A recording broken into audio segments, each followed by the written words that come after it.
Globe nominations are out. Let's welcome in the host of Extra Weekdays on Fox. It's our buddy, Billy Bush. Look at how good you look today.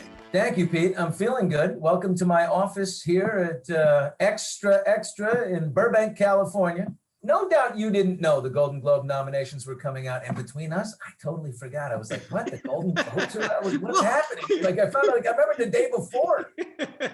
Well, we're going to get to that. What's going on?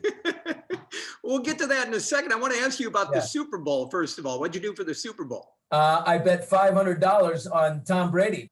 Not because I was so sure the Bucs would win. I mean, I was one of those guys who was thinking what everyone was saying, which is, my heart's with Brady, but my money's on Mahomes.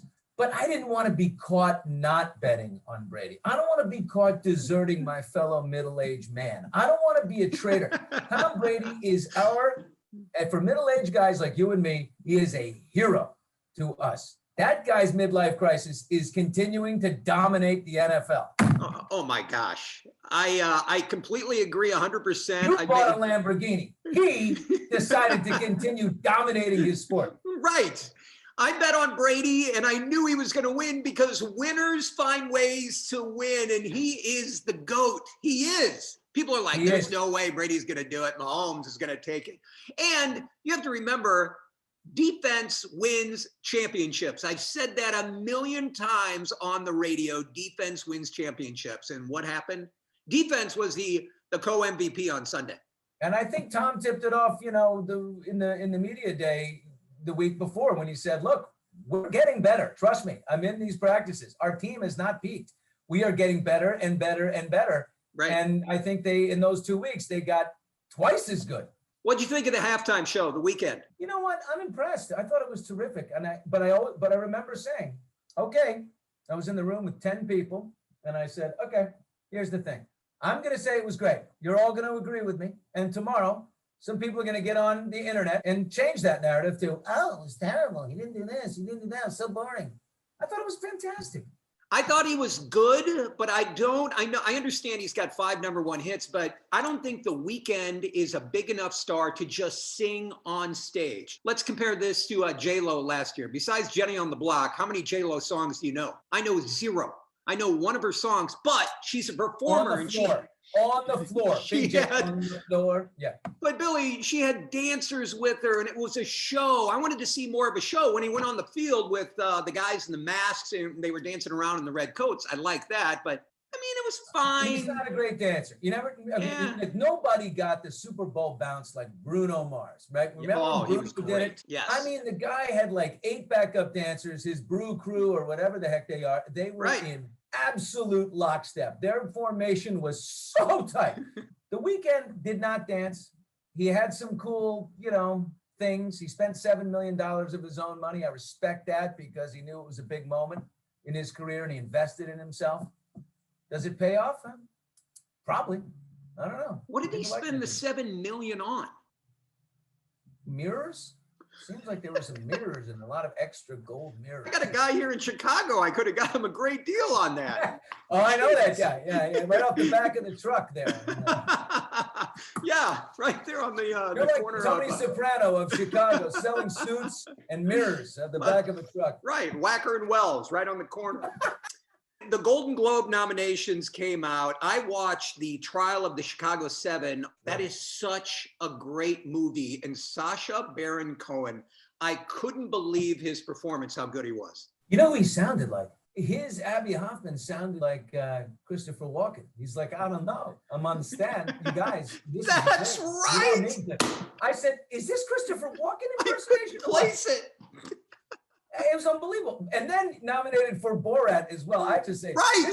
This guy's laughing all the way to the bank. You know what I mean? No one's having more fun in life than Sacha Baron Cohen, is my guess. I want to run through a few of these. Viola Davis, who I love. Frances McDormand, of course, nominated again. She gets nominated. Never count out Frances. Frances comes out of the woods every year to get nominated. And she lives in a cabin or something in this cool, she's so un-Hollywood and yet she's just flawless. Whatever she's in, of course she's going to get a nomination. What are the shows that you're watching on TV right now? Are you an Ozark guy with Jason Bateman? Okay, so I don't like name dropping with you because you go crazy on me, but I play golf with Bateman regularly. And Bateman just had 4 birdies. This is on Saturday. This is just this past Saturday. We're out playing. Bateman has 4 birdies. He's sinking putts from all over the place. The guy is so golf addicted. He used to play, put it down. Now he can't stop playing. Wow. And Ozark, without question, one of my top series of all. Anyone who hasn't gotten to that yet, you must do it. He's nominated. So good. Berlini's nominated. The show's nominated. He's the director of the show. The man, wow, what did he do with his life? You know what he told me? Here's something really interesting. You'll love this. And no one knows this. Bateman was going to be the, can you hear me now? Can you hear me now? No way. Remember that commercial Verizon? Of course. Can you hear me now? Right. They were going to go with Bateman. They were going to go the celebrity route. He didn't get the gig. 3 weeks later, he gets Arrested Development. Oh my God. And his career takes off again. Right. He was lost. It's so great, his story. Do you listen to his podcast, Smart Lists, with Sean Hayes and Will Arnett? It's so good. Three guys with Jason Bateman. Okay, I will look that up. I should, because one of the guys, ask him about that. One of the guys brings on a celebrity. The other 2 guys don't know, and they talk to a celebrity for 30 minutes. Like I just listened to Darius Rudker, Jimmy Kimmel was on there. Does the celebrity do like a masked voice, like the masked celebrity? And you have to figure out who it is? They just come on and talk. But out of the 3, I've been a huge Jason Bateman fan for years, but I love Sean Hayes. But Will Arnett, listening to this podcast, I love the guy. I didn't really know anything about him. And this segues to another one of their friends in that crew is Jason Sudeikis, also friends with all those guys. He's in that group. Ted Lasso is the best series I have seen in years and years. It's funny, it's charming, it's light. It's 1 season so far. It's smashing. I love it. You're kidding. That's on Apple TV, right? Oh my God. And they're half-an-hour episodes, so they fly by, very digestible, very funny, very cute, very charming. And by the way, let's talk about the theme, which I'm comfortable with. A kind of like sweet, pure American that Europeans fall in love with. I'm ready for that again. Here's a piece of trivia for you. Who is Jason Sudeikis' uncle? Jason Sudeikis' uncle is Larry Sudeikis. He's a tremendous guy, runs an auto body dealer. I'll give you a hint. He was in Cheers. Jason Sudeikis' uncle is Cliff? No, it's not Cliff. It's not Norm. It's Norm. No, it's not. No Norm's way. sister is Jason Sudeikis' mother. George Wendt. That's Sudeikis' uncle? Yes. Yeah. Oh, did you drop one on me? That's unbelievable. I didn't know that. I went to dinner with George for a charity fundraiser a year ago, August, before the pandemic. And the guy is so funny. I mean, just sitting there listening to him. And the more he drank, and of course, the funnier he got. Yes, definitely. Hey, Normie, what's shaking? I mean, come on, baby. What else do we have to talk about the Golden Globes? Let's see. I mean, here's an interesting thing, just to show you how much our world has changed. 7 years ago, Netflix got its first nomination with Robin Wright and House of Cards. Right. And it was kind of like they were the new guy at the table. They had the back of the room in the ballroom there. You know what I mean? It's like, who is this Netflix? I can't believe we're opening up to them. And now they totally, just how fast our world is on hyperspeed. The networks, all the broadcast networks combined had 1 nomination this time. It's 1 for NBC in some show called Someone's Playlist. And the rest is, there's 42 nominations for Netflix. They absolutely blow everyone up. Are people going to go back to theaters now that we can get first-run movies on Netflix and Amazon Prime? Absolutely, yeah. I think we're social creatures. We crave watching around people. I prefer watching on a giant screen and hearing the laughter of other people. Absolutely.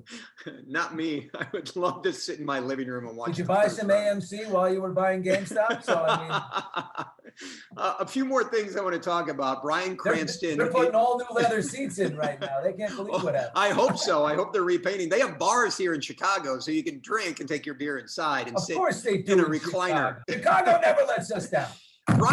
Brian Cranston, in your honor, on Showtime. I hear very dark. Oh my God, it is so dark. You can't stop watching. You're on the edge of your seat. He plays a judge. I'm a fragile type, Pete. Will this upset me? I'm fragile. I like Ted Lasso. The first episode, which sets the tone for the entire series, is so disturbing.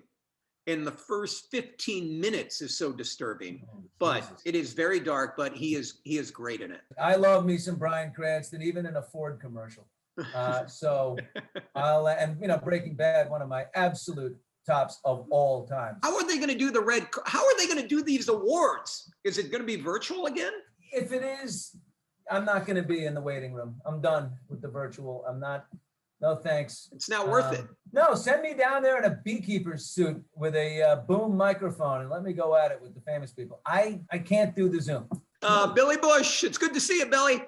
Peter, you are such a good man. You are the favorite son of Chicago and a dear buddy. I love you. Your optimism, it rings throughout. People ought to know Pete McMurray is the great optimist of our time. You're a philosopher, a lover, an optimist, a humanitarian, philanthropist, bicyclist. Everything. That's gonna be the promo right there. And by the way, I'm gonna send this to Room Rater because I think you'll get a 10 out of 10 with that red refrigerator. I'll give you the big intro. It will be at the top of the show.